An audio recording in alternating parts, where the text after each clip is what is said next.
பாஜகவினுடைய மிக முக்கியமான சில ரகசிய திட்டங்கள் குறித்து ஃப்ரீ பிரஸ் ஜேர்னல் சில தகவல்களை வெளியிட்டிருக்கிறாங்க. அடிப்படையில் இந்த தகவல்களை பாஜகவினுடைய RSS அமைப்பு இருக்கு இல்லையா, இந்த RSS அமைப்பினுடைய துணை அமைப்பா இருக்கக்கூடிய VHP தலைவரை வெளியிட்டிருக்கிறார். அது குறித்து டீடைல்டான ஒரு கட்டுரையை இந்த ஃப்ரீ பிரஸ் ஜேர்னல் வெளியிட்டிருக்கிறாங்க. இந்த கட்டுரையை படிச்சு பார்க்கும்போது நமக்கு ரொம்ப அதிர்ச்சியா இருக்கு. அடுத்த 10-20 ஆண்டுகளுக்கு பாஜக இந்தியால தன்னுடைய கட்டுப்பாட்டை இறுக்கி எப்பவுமே ஆட்சி அதிகாரத்தில் இருக்கிறதுக்காக பல உள்ளடி வேலைகளை RSS அமைப்பையும் VHP அமைப்பையும் களத்துல இறக்கி சில வேலைகளை செய்ய போறாங்க. இந்த வேலை திட்டத்துக்காகவே சில சட்டங்களை நாங்க டிராஃப்ட் பண்ணிருக்கோம் அப்படின்னு வெளிப்படையாக அவங்க சொல்லியிருக்கிறாங்க. இது இன்னைக்கு பத்திரிகையில் வந்திருக்கு. அது மட்டும் இல்லாம RSS VHPயோடு சேர்ந்து சில இன்னும் ரகசிய அமைப்புகள், ஹிந்து ஜனகுருதி சமிதி அப்படிங்கக்கூடிய அமைப்பும், சர்வதேச லெவலில் வேலை செஞ்சுட்டு இருக்கக்கூடிய குளோபல் ஹிந்து ஹெரிட்டேஜ் ஃபவுண்டேஷன், இது மாதிரி பல அமைப்புகள் ஒன்றாக சேர்ந்து அடுத்த 10 ஆண்டுகளுக்கு இந்தியாவில் மிகப்பெரிய திட்டத்தை போட்டு வச்சிருக்காங்க. அது குறித்து ஃப்ரீ பிரஸ் ஜேர்னல் வெளியிட்டிருக்கக்கூடிய கட்டுரையில என்ன இருக்குன்னு இப்ப பார்ப்போம். வணக்கம், இது தமிழ் குரல். நான் உங்கள் சத்யராஜ். ஃப்ரீ பிரஸ் ஜேர்னல் அப்படிங்கக்கூடிய மிக முக்கியமான ஊடகம். அவங்க சில தகவல்களை வெளியிட்டிருக்கிறாங்க. அதுல முக்கியமான ஒரு கட்டுரை வந்திருக்கு. Vishwa Hindu Parishad drafted law to free Hindu temples from government control அப்படிங்கிற கட்டுரை தான் வெளியே வந்திருக்கு. அந்த கட்டுரையை எடுத்து படித்து பார்க்கும்போது பல மிக முக்கியமான தகவல்கள் நமக்கு புரிய வருது. அதாவது மோடி அரசாங்கம், அது மட்டும் இல்லாமல் RSS VHP அமைப்புகள் ஒன்றாக சேர்ந்து சில முக்கியமான வேலை திட்டத்துக்கான ரூல்ஸ் அண்ட் ரெகுலேஷனை, லாவை நாங்கள் டிராஃப்ட் பண்ணிட்டோம் அப்படிங்கிறாங்க. அவங்க சில சட்டங்களையே உருவாக்குறதுக்கான மசோதாக்களை, டிராஃப்டுகளை நாங்கள் ரெடி பண்ணிட்டோம் அப்படிங்கிறாங்க. இதை பார்க்கும்போது நமக்கு ரொம்ப அதிர்ச்சியாக இருக்குது. ஏன் நமக்கு ரொம்ப பெரிய அதிர்ச்சியாக இருக்குது அப்படின்னா, பல காலமாக பார்த்தீங்க அப்படின்னா RSS VHP பஜ்ரங் தள் இந்த அமைப்புகள் என்ன வேலை திட்டத்தை முன்வைக்கிறாங்களோ அந்த வேலை திட்டத்துக்கு ஏற்ற மாதிரியான சட்ட திருத்தங்களை மோடி அரசாங்கம் பாராளுமன்றத்தில் கொண்டு வருவாங்க. அது நடைமுறைக்கு வரும். இது வழக்கமாக நடக்கும். இப்போ இதில் கூட பார்த்தீங்க அப்படின்னா VHP அமைப்பு இந்தியாவில் இருக்கக்கூடிய கோவில்கள், இந்த ஒட்டுமொத்த கோவில்களையும் பாஜக RSS நேரடி கட்டுப்பாட்டுக்குள்ள கொண்டு வரதுக்காக சில போர்டுகளை உருவாக்குறதுக்கான லாவை டிராஃப்ட் பண்ணியிருக்கோம் அப்படின்னு அதனுடைய சர்வதேச தலைவர் மிலந்த் பரந்தி வெளிப்படையாக பத்திரிகையில் பேட்டி கொடுத்திருக்கிறார். இதை பார்க்கும்போது நமக்கு ரொம்ப அதிர்ச்சியா இருக்கு. முதல்ல இந்த VHP அமைப்பு அப்படின்னா யாருன்னு உங்களுக்கு நல்லாவே தெரியும். இந்தியாவில் பாபர் மசூதியை இடிச்சிட்டு ராமர் கோயில் கட்டினாங்க இல்லையா, அந்த பாபர் மசூதி இடிப்புக்கு பின்னாடி வேலை செய்த இந்த கரச்சேவர்களை ஒருங்கிணைத்த குழு தான் இந்த VHP. இந்த VHP அமைப்பில் இருக்கக்கூடியவங்க மேலே பல்வேறு குற்றச்சாட்டுகள், கொலை குற்றச்சாட்டுகள், தீவிரவாத குற்றச்சாட்டுகள்லாம் கைதாக இருக்கிறாங்க. இன்னும் ஸ்பெசிஃபிக்காக சொல்ல போனால் அஜ்மீர் தர்கா குண்டுவெடிப்பு வழக்குல எல்லாம் உள்ள ஜெயிலில் இருக்கக்கூடிய குழுக்கள் தான் இந்த குழுக்கள். இப்போ இவங்க என்ன பண்ணுறாங்க அப்படின்னா, ஏற்கனவே பாபர் மசூதி இடித்த அனுபவம் அவங்களுக்கு இருக்குது. அடுத்தடுத்து பார்த்தீங்க அப்படின்னா அஜ்மீர் தர்கா அங்கே ஏற்கனவே இந்து கோயில் இருந்துச்சு அப்படின்னு சொல்லி ஒரு பிரச்சனை கிளப்பிட்டு இருக்காங்க.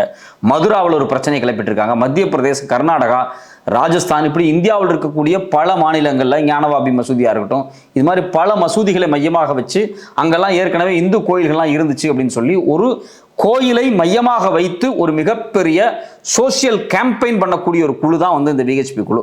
RSS-னுடைய துணை அமைப்பு. இன்னும் வெளிப்படையாக சொல்ல போனால் RSS-ஐ விட ரொம்ப ஆக்டிவாக இருக்கக்கூடிய அமைப்பு. RSS இன்ஸ்ட்ரக்ஷன் மட்டும்தான் கொடுக்கக்கூடிய ஒரு அமைப்பாக இருக்கும். உள்ள இருந்து கிரவுண்டில் இறங்கி ஒவ்வொரு விஷயத்துக்கும் ஒரு குழு செயல்பட்டுக்கிட்டு இருக்கும். கிட்டத்தட்ட 100-200 அமைப்புகள் RSS-க்குள்ள இருக்கு. இந்த கோயில் சார்ந்த வேலைகளை பார்க்கறதுக்காகவே இந்த VHP அமைப்பு செயல்படும். இந்த லவ் ஜிகாத்து, அது மட்டும் இல்லாமல் இந்த இஸ்லாமியர்களை மாட்டுக்கறி வச்சிருக்காங்கன்னு போய் அடிக்கிறதுக்காகவே அது தனி அமைப்பா, தனி குழுவா செயல்படுவாங்க. கேட்டா ரோமியோ ஸ்குவாட்னு ஒரு குரூப் இறக்கிடுவாங்க. அது மட்டும் இல்லாமல் பார்த்தீங்க அப்படின்னா பசு பாதுகாப்புங்கிற பேர்ல இன்னொரு கவு விஜிலன்ஸ்க்கு ஒரு குரூப் அனுப்புவாங்க. இது மாதிரி பல குரூப்புகளில் இந்த VHP எக்ஸ்க்ளூசிவா எதுக்கு அப்படின்னா கோயிலை மையமாக வச்சு செயல்படக்கூடிய குழு. ஸோ அதை இந்தியாவில் இருக்கக்கூடிய கோயில்கள் எல்லாவற்றையுமே இவங்க கட்டுப்பாட்டுக்குள்ள கொண்டு வரதுக்காக பல காலம் இவங்க முயற்சி பண்ணிட்டு இருக்காங்க. அதில் குறிப்பாக பார்த்தீங்கன்னா இப்போ தமிழ்நாடு நம்ம எடுத்துக்கிட்டோம் அப்படின்னா இந்து அறநிலைத்துறைன்னு ஒரு அமைச்சகமே இருக்குது. அதுக்கு ஒரு மினிஸ்டரே இருக்காங்க. இது எப்போ துவங்கப்பட்டது? 1925 அறநிலைத்துறை உருவாக்கப்பட்டது. அந்த அறநிலைத்துறை ஏன் அன்னைக்கு உருவாக்கப்பட்டது, உருவாக்க வேண்டிய தேவை அன்னைக்கு என்ன ஏன் வந்துச்சு அப்படின்னா, அன்னைக்கு இருக்கக்கூடிய இந்து கோயில்கள், அது சிவன் கோயிலாக இருக்கலாம், வைணவ கோயிலாக இருக்கலாம், இல்லை மடங்களாக இருக்கலாம், சைவ மடங்களாக இருக்கலாம், அது மட்டும் இல்லாமல் பழனி கோயில்கள், அது மாதிரி முருகன் கோயில்களாக இருக்கலாம், இது எல்லாத்துலேயும் பார்த்தீங்க அப்படின்னா நிறைய கரப்ஷன் நடக்குது, முறையா இல்லை, ஊழல் நடக்குது. அப்படிங்கிறதுனால கோயில்கள் எல்லாத்தையும் அரசு கட்டுப்பாட்டுக்குள்ளே கொண்டு வந்துடலாம். இதில் அந்தந்த ஊருக்குள்ளே ஒரு குரூப் உட்காந்துக்கிட்டு இஷ்டத்துக்கு பணத்தை கொள்ளையடிக்கிறாங்க. அது மட்டும் இல்லாமல் கோயில் சிலைகளில் பிரச்சனை வருது. இது மாதிரி பல்வேறு பிரச்சனைகள் இருந்ததுனால இது எல்லாத்தையும் அரசு கட்டுப்பாட்டுக்குள்ள கொண்டு வரதுக்காக ஒரு என்டோமெண்ட் போர்டை அந்த காலத்திலேயே 1925 உருவாக்குனாங்க. நீதி கட்சி காலகட்டம். ஸோ அந்த நீதி கட்சி காலகட்டத்துக்கு பிறகு பார்த்தீங்க அப்படின்னா காங்கிரஸ் காலகட்டம், அது குறிப்பாக கர்ம வீரர் காமராஜர் வந்து எக்கச்சக்கமான புது புது சட்ட திருத்தங்கள் அதில் கொண்டு வந்து அந்த போர்டை வந்து ஸ்ட்ரென்தன் பண்ணார். ஸோ இது ரொம்ப முக்கியமானது அப்படின்னு காமராஜர் நினைச்சாரு. காமராஜர் சில சட்டங்களை கொண்டு வந்து அந்த போர்டை வந்து எஸ்டாப்ளிஷ் பண்ணார். அதுக்கு பிறகு பார்த்தீங்கன்னா கலைஞர் காலகட்டம், அது இன்னுமே வந்து பல்வேறு முக்கியமான சட்ட திருத்தங்களை கொண்டு வந்து ஒரு முழுமையான ஒரு அமைச்சகமாக டெவலப் ஆகி வந்துச்சு. ஸோ அப்போது காமராஜர், கலைஞர் இவங்க இருவருமே 1925 கொண்டு வந்த ஜஸ்டிஸ் பார்ட்டியினுடைய மிக முக்கியமான கொள்கையான ஹிந்து என்ரோல்மெண்ட் போர்டை வந்து ஸ்ட்ரென்தன் பண்ணியிருக்காங்க, ரொம்ப ஸ்ட்ராங்காக ஸ்ட்ரென்தன் பண்ணியிருக்காங்க. இன்னைக்கு பார்த்தீங்க அப்படின்னா அனைத்து சாதியும் அர்ச்சகராகலாம் அப்படிங்கிற சட்டம் முதல் கொண்டு இந்த அறநிலைத்துறையினூடாக பல்வேறு தமிழ்நாடு அரசு வந்து சட்டம் கொண்டு வந்து இன்னுமே அறநிலைத்துறை வந்து ஸ்ட்ரென்தன் பண்ண முயற்சி பண்ணுறாங்க. கடந்த 4 ஆண்டுகளாக தமிழ்நாடு அறநிலைத்துறை எப்படி செயல்படுது அப்படின்னா நீங்கள் போய் உங்கள் வெப்சைட்டில் டேட்டாஸ் எடுத்து பார்த்தாலும் நமக்கு தெரியும். எக்கச்சக்கமான கோயிலை புனரமைச்சிட்டு இருக்காங்க. அது மட்டும் இல்லாமல் அடிப்படையில் ஒரு விஷயம் நம்ம புரிஞ்சுக்கணும் என்னன்னா, 10,000 ரூபாய்க்கு அதிகமாக வருமானம் வரக்கூடிய கோயில்கள் அப்படிங்கிறது ரொம்ப குறைவு தான். ஆனால் அறநிலைத்துறை கீழே எக்கச்சக்கமான கோயில்கள் இருக்குது. ஸோ அப்போது வருமானம் இல்லாத கோயில்களுக்கு கூட வருமானம் வரக்கூடிய கோயில்கள் இருந்து எடுத்து அந்த ஷேரை பிரித்து எல்லா கோயில்களையும் பாதுகாக்கக்கூடிய வேலையை தான் என்டோன்மெண்ட் போர்டு பண்ணிட்டு இருக்கு. பட் ஆனால் இப்படி என்டோன்மெண்ட் போர்டாக இருக்கிறத உள்ள ஆர்எஸ்எஸ் காரங்க வர முடியாத சூழல் அவங்களுக்கு ஏற்படுது. ஆர்எஸ்எஸ் காரங்க உள்ள வந்து உட்கார்ந்துக்கிட்டு இந்துத்துவ பிரச்சாரம், சமஸ்கிருத பிரச்சாரம், வேத பிரச்சாரத்தை கோயில்களுக்குள்ள பண்றதுக்கான வேலையை செய்ய விடாம ஹிந்து அறநிலைத்துறை அப்படிங்கிறது தடுக்குது. அப்படிங்கிறது வந்து ஆர்எஸ்எஸ் சங்கிகளுக்கு ரொம்ப நாள் இது வந்து ஒரு தடையாவே அவங்க பார்த்துக்கிட்டு இருந்தாங்க. எப்படியாவது கோயில்களை நாம் ஆக்கிரமிச்சிடணும். ஆர்கனைசர் அப்படிங்கக்கூடிய ஆர்எஸ்எஸ் பத்திரிகையில போய் பார்த்தீங்க அப்படின்னா தொடர்ச்சியாக தமிழ்நாட்டு கோயில்கள் குறித்து அங்கே ஏதோ மிகப்பெரிய ஊழல் நடக்கிற மாதிரியே தொடர்ச்சியாக கட்டுரை வெளியிட்டுக்கிட்டே இருப்பாங்க, ஒரு ஒப்பீனியனை கிரியேட் பண்ணிட்டே இருப்பாங்க. இந்த ஆர்எஸ்எஸ் சங்கிகளுடைய அடியாளாக யார் செயல்பட்டார் அப்படின்னா ஜக்கி வாசுதேவ் வந்து இடையில பார்த்தீங்க அப்படின்னா ஃப்ரீ டெம்பிள் அப்படிங்கிற ஒரு கேம்பெயினை வந்து அவர் நடத்தினார். சில கோயில்கள் வந்து சில இடங்களில் வந்து இடிபாடுகள் இருந்த கோயில்களை ஃபோட்டோலாம் எடுத்து வச்சுட்டு பார்த்தீங்களா இப்படிலாம் இருக்கு அப்படிங்கிறாங்க. வருமானம் வரக்கூடிய கோயில்களே ரொம்ப ரொம்ப கம்மி, 10,000க்கு அதிகமாக வருமானம் வரக்கூடிய கோயில்கள். அந்த வருமானத்தை வச்சு எல்லா கோயில்களையும் பராமரிச்சுட்டு இருக்காங்க. இன்னும் வெளிப்படையாக சொல்ல போனால் இந்து அறநிலைத்துறைக்கு கீழே இருக்கக்கூடிய அதிகாரிகளுக்கு சம்பளம் அரசாங்கத்திலிருந்து தான் கொடுக்குறாங்க, அது அறநிலைத்துறை பணத்திலிருந்துலாம் கொடுக்கல. ஸோ அப்போ கோயில்களை பராமரிக்கிறாங்க. இந்த கோயில்களை பராமரிப்புக்குள்ள எப்படியாவது இந்தியாவினுடைய ஆர்எஸ்எஸ் அமைப்பு உள்ள வந்துடணும், பாஜக ஆர்எஸ்எஸ் அமைப்பு உள்ள வந்துடணும் அப்படிங்கிறதுக்காக பல முயற்சிகள் அவங்க செஞ்சுக்கிட்டே இருக்காங்க தொடர்ச்சியாக. அதில் ரொம்ப முக்கியமான ஒரு விஷயம் அப்படின்னா இந்த கும்பமேளா அப்போ அவங்க வந்து சாமியார்கள் பாராளுமன்றம்னு சொல்லுவாங்க. இவங்க எல்லாம் வந்த துறவிகள்லாம் ஒழுங்காக ஒன்றா உட்காந்து இவங்க என்ன பண்ணுறாங்க அப்படின்னா நம்ம வந்து இன்னும் சில ஆண்டுகளுக்குள்ள சன்சத் போர்டுன்னு ஒரு போர்டை உருவாக்கி அந்த போர்டினூடாக இந்தியாவில் இருக்கக்கூடிய கோயில்கள் எல்லாத்தையும் நம்ம வந்து ஒருங்கிணைச்சிடணும் அப்படிங்கிற தீர்மானத்தை போட்டாங்க. அந்த தீர்மானத்தின் அடிப்படையில் விஹெச்பி அமைப்பு இதுக்கான சட்டத்தையே வரைவு வேலையை முடிச்சுட்டாங்க, ஒரு டிராஃப்டே கிரியேட் பண்ணிட்டாங்க. இந்தியாவில் இனிமேல் கோயில் எப்படி இருக்கணும், யார் கட்டுப்பாட்டில் இருக்கணும், எந்த போர்டை உருவாக்கணும், இது வெளிப்படையாக சொல்ல போனால் கோயிலுக்கு உள்ள யார் இருக்கணும், யார் இருக்கக்கூடாது, என்னென்ன நடவடிக்கைகள் இருக்கணும், என்ன மொழி பயன்படுத்தப்படணும், எல்லாமே அவங்க வந்து ஃபிக்ஸ் பண்ணி வச்சிருக்காங்க. அதை எடுத்து படித்து பார்த்தாலே நமக்கு ரொம்ப அதிர்ச்சியாக இருக்குது. இது மட்டும் இல்லாமல் இந்த விஹெச்பி அமைப்போடு சேர்ந்து ஹிந்து ஜனகுர்தி சமிதி அப்படிங்கக்கூடிய இன்னொரு அமைப்பு, இந்த அமைப்பும் இந்த கோயிலை மையமாக வச்சு செயல்படுறாங்க. அது மட்டும் இல்லாமல் குளோபல் ஹிந்து ஹெரிட்டேஜ் ஃபவுண்டேஷன், இவங்க எல்லாரும் சேர்ந்து தான் இந்த கோயில் விஷயங்களை வந்து ஒட்டுமொத்தமாக அவங்களுடைய வேலை திட்டமாக அஜெண்டா வச்சு ஒர்க் பண்ணுறாங்க. அதில் குறிப்பாக பார்த்தீங்கன்னா அந்த ஜனகுர்தி சமிதி வந்து அவங்களுடைய சில கொள்கைகளை வெளியிட்டிருக்காங்க. அதில் அவங்க என்ன சொல்கிறாங்க அப்படின்னா the government should compile with the courts order by liberating the temple that were taken over by the government. அதாவது அரசாங்கத்தின் கட்டுப்பாட்டில் இருக்கக்கூடிய கோயில்கள், அரசாங்கம் கையில் வைத்திருக்கக்கூடிய கோயில்களை விட்டு அரசு விலகணும், இது வந்து கோர்ட்டோட ஆர்டர் அப்படிங்கிற மாதிரி சொல்கிறாங்க. எந்த இடத்துலையுமே கோர்ட் அப்படிப்பட்ட ஆர்டர் எல்லாம் கொடுக்கல. இதில் இன்னும் ரொம்ப முக்கியமான விஷயம் என்னன்னா இவங்களுடைய அஜெண்டா என்ன அப்படிங்கிறதுக்கு இந்த மொத்த ஃபார்மெட்டில் சில விஷயங்கள் சொல்லப்படுறாங்க. அதில் என்ன சொல்கிறாங்கன்னா regular temple classes for all age groups to be enable a better understanding of the Vedic tradition and philosophy. அதாவது கோயில்களில் வேதத்தையும் சமஸ்கிருத பாரம்பரியத்தையும் சொல்லித்தர போகிறாங்க. சமஸ்கிருதம் சொல்லித்தர போகிறோம் அப்படிங்கிறதே வந்து அந்த ஃப்ரீ டெம்பிள் கேம்பெயினுக்குள்ள இந்த அமைப்புகள் சட்டத்திட்டத்துக்குள்ளே கொண்டு வர்றாங்க. நான் கேட்குற தமிழ்நாட்டில் பழனி கோயில் இருக்குது, தஞ்சையில் வந்து பார்த்தீங்க அப்படின்னா பெருவுடையார் கோயில் இருக்குது, இதெல்லாம் பச்சை தமிழர்கள் கட்டின கோயில். இந்த தமிழர்கள் கட்டின கோயிலுக்குள்ள எதுக்கு சமஸ்கிருதமும் வேதமும் ஆரியமும்? அதை நம்ம ஏற்கவே இல்லை. ஆனால் இந்த ஆர்எஸ்எஸ் அமைப்பு, இந்த விஹெச்பி அமைப்பு இவங்களுடைய புதிய சட்டத்திட்டத்தினூடாக இந்தியா முழுக்க இருக்கக்கூடிய கோயில்கள் எல்லாத்தையும் அவங்க கட்டுப்பாட்டுக்குள்ள கொண்டு வந்துட்டாங்க. அப்படின்னா தமிழ்நாட்டில் எல்லா கோயில்களையும் இப்போவே சமஸ்கிருதம் தான் உள்ள உட்காந்துருக்கு. முழுக்க முழுக்க சமஸ்கிருதம் மட்டுமே ஆக்கப்படும். முழுக்க முழுக்க உத்தரப்பிரதேசிலிருந்தும் சரி, குஜராத்தில் இருக்கக்கூடிய பார்ப்பன வைதிகர்கள் இருக்காங்க இல்லையா, அவங்கள கொண்டு வந்து தமிழ்நாட்டில் இருக்கக்கூடிய கோயில்களில் அர்ச்சகர்களாக உட்கார வச்சிருப்பாங்க. ஏற்கனவே தமிழ்நாட்டில் நடராஜர் கோயில் நம்ம கட்டுப்பாட்டில் இல்லை. அங்கே இருக்கக்கூடிய பிராமணர்கள் அடிப்படையில் தமிழர்கள் கிடையாது. ஏதோ ஒரு காலத்தில் அரசர்கள் கொண்டு வந்து இங்கே உட்கார வச்சு அவங்க வந்து இன்னைக்கு ஒட்டுமொத்த கோயிலையும் இந்த கட்டுப்பாடுகளை கொண்டு வந்துட்டாங்க. அந்த கோயிலை தமிழ்நாட்டினுடைய கவர்மெண்டினுடைய போர்டாக இருக்கக்கூடிய அறநிலைத்துறை கீழே கொண்டு வர முடியாது. அறநிலைத்துறை அமைச்சகம் அந்த கோயில் குறித்து எந்த விசாரணையோ அதனுடைய கணக்கு வழக்குகளையோ அதை பராமரிக்கிறதோ எதுவுமே செய்ய முடியாது. ஏன்னா தனித்துவமாக அவங்க ஆக்கி வச்சிருக்காங்க. அதுக்குள்ள என்ன நடக்குதுன்னே தெரியல. இடையில குழந்தை திருமணம் நடந்த ஒரு பெரிய பிரச்சனையாச்சு. அதில் எக்கச்சக்கமான கோடி கரப்ஷன்லாம் நடந்திருக்கு. இன்னும் சொல்ல போனால் கலைஞர் காலகட்டத்தில் தற்காலிகமாக அந்த கோயிலை வந்து எடுத்து ஆடிட்டிங் எல்லாம் பண்ணாங்க. ஒரு ஆண்டுக்கான வருமானம் அப்படிங்கிறது 100 கோடிக்கு மேலே இருந்துச்சு. ஆனால் கோயில் நிர்வாகம் என்ன பண்ணுது அப்படின்னா அவங்களுடைய வருமானமாக 5 கோடியோ 6 கோடியோ வருமானத்தை காமிச்சிட்டு எஸ்கேப் ஆகிறாங்க. அந்த பணம் எங்கே போகுதுன்னு தெரியாமல் இருக்கு. கோயில் நிலங்கள் என்னாச்சுன்னு தெரியாமல் இருக்கு. அப்போ அரசாங்கத்தினுடைய கட்டுப்பாட்டுக்குள்ள வராமல் நடராஜர் கோயில் தனித்து இருக்கிறதுனால என்னென்ன சிக்கல்களை அது சந்திக்குது அப்படிங்கிறத நமக்கு வெளிப்படையாக தெரியும். ஸோ அப்போ இந்த கோயில்களில் எங்கேயோ இருந்து வரக்கூடிய ஆட்கள் இங்கே வந்து அர்ச்சகராக உட்காந்து கோயிலை கட்டுப்படுத்துறதுனால வந்து சிக்கல் இது. இப்போ நாளைக்கு ஒரு சன்சத் போர்டு இவங்க கிரியேட் பண்ணுறாங்க இல்லையா, இந்த சன்சத் போர்டை கிரியேட் பண்ணி வட இந்தியாவில் இருக்கக்கூடிய வைதீக பார்ப்பனர்களை கொண்டு வந்து தமிழ்நாட்டில் இருக்கக்கூடிய அனைத்து கோயிலில் உட்கார வைப்பாங்க. நாளைக்கு தமிழ்நாட்டில் இருக்கக்கூடிய இப்போ நம்ம ஊரில் கூட ஒரு பச்சம்மன் கோயில் இருக்கு அப்படின்னா பச்சம்மன் கோயிலில் கூட அங்கே இருக்கிற ஆளை கொண்டு வந்து உட்கார வச்சு கோயிலை மொத்தமாக காலி பண்ணுவாங்க. அவங்க வந்து எடுத்துகிட்டு போயிடுவாங்க. சாதாரணமாக 100 ஆண்டு 200 ஆண்டுகளுக்குள்ள உருவாக்கப்பட்ட கோயில்கள் இருக்கும்.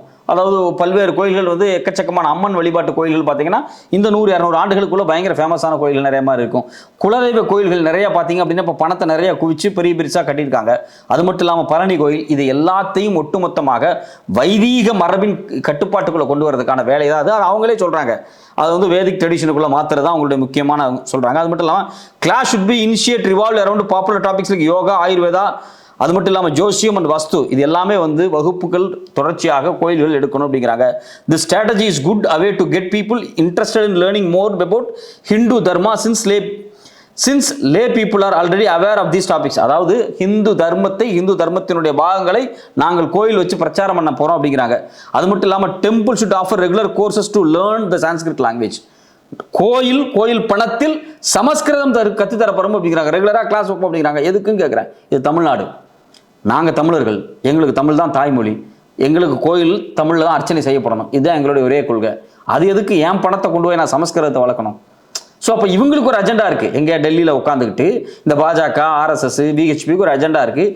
அந்த அஜெண்டாவுக்கான திட்டத்தை போட்டிருக்காங்க, அதுக்கு சட்டத்தை கொண்டு வந்திருக்காங்க. அந்த சட்டத்தில் இருக்கக்கூடிய விஷயங்கள் தான் temple priest should be well trained both in Vedic tradition and modern education. அதாவது வேதிக் எஜுகேஷன்லையும் மாடர்ன் எஜுகேஷன்லையும் யாரை, அதாவது ப்ரீஸ்ட்டுகளை ட்ரெயின் பண்ண போகிறாங்களா? யார் இந்த ப்ரீஸ்ட்? இப்போ நாம் எல்லாரும் இந்துக்கள் தானே அவங்க சொல்கிறாங்க. இப்போ தமிழ்நாடு அரசாங்கம் ஒரு சட்டம் கொண்டு வந்திருக்கு, அனைத்து சாதியினரும் அர்ச்சகர், அனைத்து இந்துக்களும் அர்ச்சகர் ஆகலாம். எந்த கேஸ்டாக இருந்தாலும் பரவாயில்ல, இர்ரெஸ்பெக்டிவ் ஆஃப் த கேஸ்ட், சாதி வேறுபாடுகள் இல்லாமல் அனைவருமே கோயிலில் பூசாரி ஆகலாம் அப்படிங்கக்கூடிய சட்டத்தை கொண்டு வந்திருக்கிறாங்க. இந்த சட்டத்தை ஆர்எஸ்எஸும் பாஜகவும் ஏற்றுக்குதா? இது குறித்து ஏதாவது இவங்க கொண்டு வந்திருக்கக்கூடிய புது சட்டத்தில் இருக்கா அப்படின்னா ஒன்றும் கிடையாது. அப்போ இவங்களை பொறுத்த வரைக்கும் கோயில் பிராமணர்களுடைய கட்டுப்பாட்டுக்குள்ளே வரணும். இன்னும் வெளிப்படையாக சொல்ல போனால் கோயிலுக்கு சொந்தம், அப்போ தமிழ்நாடு கோயில் எடுத்துங்க, கிட்டத்தட்ட 4 லட்சம் ஏக்கர் நிலம் இருக்குது, விளை நிலங்கள் தமிழ்நாட்டு கோயில்களுக்கு இருக்குது, மடங்களுக்கு இருக்குது. இதில் வரக்கூடிய வெள்ளாமை இது யார் விவசாயம் பண்ணுறா? ஹிந்து விவசாயிகள், சாதாரண ஏழை எளிய விவசாயிகள் குறைஞ்ச கூலிக்கும் குறைந்த லீஸுக்காக குத்தகைக்கு எடுத்து விவசாயம் பண்ணுறாங்க. அது அவங்களுக்கு பெனிஃபிட்டாக போகுது. இப்போ நாளைக்கு இந்த கோயில் முழுக்க பார்ப்பனர்களுடைய கட்டுப்பாட்டுக்குள்ளே போயிடுச்சு அப்படின்னா முழுக்க இந்த நிலங்கள் யாருக்கு கட்டுப்பாட்டுக்குள்ளே போகும்? பார்ப்பனர்களுக்குள்ளே போகும். ஏற்கனவே அப்படிதான் இருந்துச்சு. அதில் பல்வேறு குத்தகை பாக்கி தரமாட்டாங்க, வாடகை தரமாட்டாங்க, கோயில் நிலத்தில் வீடு கட்டிக்குவாங்க. அது மட்டும் இல்லாமல் கோயில் நிலத்தில் ஒட்டுமொத்தமாக விவசாயம் பண்ணுற மொத்த பயிராக இருக்கட்டும், அதனுடைய சொத்து மதிப்பு எல்லாத்தையும் இவங்க கைப்பற்றிக்குவாங்க. இந்த பல பஞ்சாயத்து ஓடுனதுனால தான் 1925 ஜஸ்டிஸ் கட்சி ஆட்சிக்கு வந்த உடனே முதல் வேலை இந்து அறநிலைத்துறை உருவாக்கி எல்லா நிலங்களையும் கோயில்களையும் அரசாங்கத்தினுடைய கட்டுப்பாட்டுக்குள்ள, அரசாங்கத்தினுடைய கண்காணிப்புக்குள்ள கொண்டு வந்தாங்க, அரசாங்கத்தினுடைய நிர்வாகத்துக்குள்ள கொண்டு வந்திருக்காங்க. ஸோ அப்போ திரும்பவும் இதை அப்படியே ரிவர்ஸ் பண்ணுறாங்க. 100 வருஷம் தமிழ்நாட்டை பின்னோக்கி தள்ளுவதற்காக, இந்தியாவை பின்னோக்கி தள்ளுவதற்கான வேலையை தான் அவங்க செய்கிறாங்க. அப்போ இதை நம்ம ரொம்ப கவனமாக கவனிக்கணும். இது வந்து கோயில் அப்படிங்கிறது சாதாரண விஷயம் கிடையாது. பல லட்சம் கோடி சொத்து. அது அந்த பல லட்சம் கோடி சொத்து இந்துத்துவ வன்முறை குழுவான ஆர்எஸ்எஸ் பிஹெச்பி கையில் போயிடுச்சுன்னா என்ன நடக்கும்? பாஜகவுக்கு இதில் என்ன திட்டம் இருக்கு? இந்த குழுக்கள் இந்த கோயில்கள் எல்லாத்தையும் ஆக்கிரமிச்சிருச்சு அப்படின்னா, கோயில் முழுக்க ஆர்எஸ்எஸ் பிஹெச்பி போய் உட்கார்ந்துட்டாங்க அப்படின்னா இந்தியாவில் என்னைக்குமே நிலைத்த ஆட்சி நமக்கு கிடைச்சிரும். நம்ம ஆர்எஸ்எஸ்காரன் வந்து கோயில் இருப்பான், கோயிலில் நமக்காக தேர்தல் பிரச்சாரம் பண்ணுவான், நம்ம கட்சி தான் ஆட்சிக்கு வரும், அதனால கோயிலை ஆக்கிரமிச்சிடணும். அது மட்டும் இல்லாமல் இந்த பிரச்சாரத்துக்கு கோயில் பணத்தையே எடுத்து பயன்படுத்தலாம். இப்போ பாஜக அவங்களுக்கு ஒரு அஜெண்டா இருக்குல்ல, அவங்க தான் ஆட்சி அதிகாரத்தை பிடிக்கணும், மோடி தான் இருக்கணும், மோடிக்கு பிறகு அமித்ஷா இருக்கணும். இந்த ஆட்சி அதிகார அஜெண்டாவுக்கு கோயில் பணத்தையே செலவு பண்ணி பிரச்சாரம் பண்ணிட்டு தெரியலாம். ஸோ இப்போ இந்த வேலையெல்லாம் செய்யறதுக்காக தான் கோயிலை தன் கட்டுப்பாட்டில் கொண்டு வருவதற்காக இந்த முடிவுகளை எடுத்திருக்காங்க. இது குறித்து ஃப்ரீ பிரஸ் சேனல் மிக டீட்டெயிலாக ஒரு கட்டுரை வெளியிட்டிருக்காங்க. அந்த கட்டுரையில் இத்தனை தகவல்கள் இருக்கு. அது இன்னும் ரொம்ப முக்கியமான விஷயம் என்ன அப்படின்னா, temple should focus on youth centric activities to help young people become rooted in Vedic culture and tradition. அதாவது இளைஞர்களை பிடித்து சொன்னமா, ஏற்கனவே ஆர்எஸ்எஸ் காரன் இளைஞர்களை வச்சு சாகா நடத்திட்டு இருக்கான். இப்போ அந்த மொத்த சாகாவும் கோயிலுக்குள்ள நடக்கும். இவ்வளவு நாளா கவர்மெண்ட் கிட்ட பர்மிஷன் கேட்கணும், போலீஸ்ட பர்மிஷன் கேட்கணும், 1000 பிரச்சனை இருக்குல்ல. இந்த பிரச்சாரங்கள், மற்ற மதத்தை எதிர்த்து பிரச்சாரம், தமிழ் மொழி, அது மட்டும் இல்லாமல் தமிழுடைய கலாச்சார பண்பாடு குறித்தெல்லாம் வந்து ஒரு வெறுப்பு பிரச்சாரத்தை கோயில்லையே உட்கார்ந்து பண்றதுக்காக, இளைஞர்களை பயன்படுத்துறதுக்காகவே இந்த வேலையெல்லாம் நடக்குது. கேட்டால் நாங்கள் வந்து இளைஞர்களை வந்து மேம்படுத்த போகிறோம் ஆன்மீகத்தில் அப்படின்னு சொல்கிறாங்க. இது மட்டும் இல்லாமல் பார்த்தீங்க அப்படின்னா, இந்த குளோபல் ஹிந்து ஹெரிடேஜ் ஃபவுண்டேஷன் ஒன்று இருக்கான். சர்வதேச லெவலில் உட்காந்துக்கிட்டு, அமெரிக்காவில் உட்காந்துக்கிட்டு அங்கிருந்து ஃபண்டை கிரியேட் பண்ணி இந்தியாவுக்குள்ள கொடுத்து இந்த பிரச்சனை, அதாவது இந்தியாவினுடைய கோயில்கள்லாம் ஆக்கிரமிக்கிற வேலையை பண்ணுறது இருக்கு இல்லையா, இதை முக்கியமாக செஞ்சுட்டு குரூப் இந்த குளோபல் ஹெரிடேஜ் ஃபவுண்டேஷன். இவன் என்ன சொல்லனா, ஹிந்து டெம்பிள் கவர்னிங் பாடியை நாங்கள் உருவாக்கியே தீர்வோம் அப்படிங்கிறத ஒரு மாடலா சொல்றான். ஹிந்து டெம்பிள் கவர்னிங் பாடி. இந்த டெம்பிள் கவர்னிங் பாடியினுடைய சட்டத்திட்டங்களை தான் நீ விஹெச்பி எழுதியிருக்கான், நான் வெளியிட்டேன் அப்படிங்கிறான். இந்த திட்டங்கள் அடுத்த 10-20 ஆண்டுகளுக்கு இந்தியாவில் செயல்படுத்துவதற்கான வேலைகளை இவங்க துவங்குறாங்க. தமிழ்நாட்டில் இருக்கக்கூடிய தமிழருடைய கோயிலாக இருக்கட்டும், அது தெலுங்கு பேசக்கூடிய கோயில், கன்னடம் பேசக்கூடிய கோயில், மலையாளம் பேசக்கூடிய கோயில் அப்படின்னு தென்னிந்தியாவில் தான் அதிகமான கோயில்கள் இருக்கு. இந்த கோயில்கள் எல்லாவற்றையும் ஒட்டுமொத்தமாக தன் கட்டுப்பாட்டுக்குள் கொண்டு வந்தால் மட்டும்தான் தென்னிந்தியாவில் நாம முழுசா வந்து ஆர்எஸ்எஸ் இந்துத்துவா கால் பதிக்க முடியும், பாஜக கால் பதிக்க முடியும். அடுத்த 10-20 ஆண்டுகளுக்கு நம்மளுடைய ஆட்சி அதிகாரத்தை நிலைத்து வச்சிருக்க முடியும். அப்படிங்கிறதுக்காக பல லட்சம் கோடி சொத்துள்ள கோயில் நிலங்களை, கோயில் கட்டிடங்களை, கோயில் சொத்துக்களை, கோயிலுடைய விளைநிலங்களை ஆட்டைய போடுறதுக்கான வேலையை இவங்க பார்க்குறாங்க.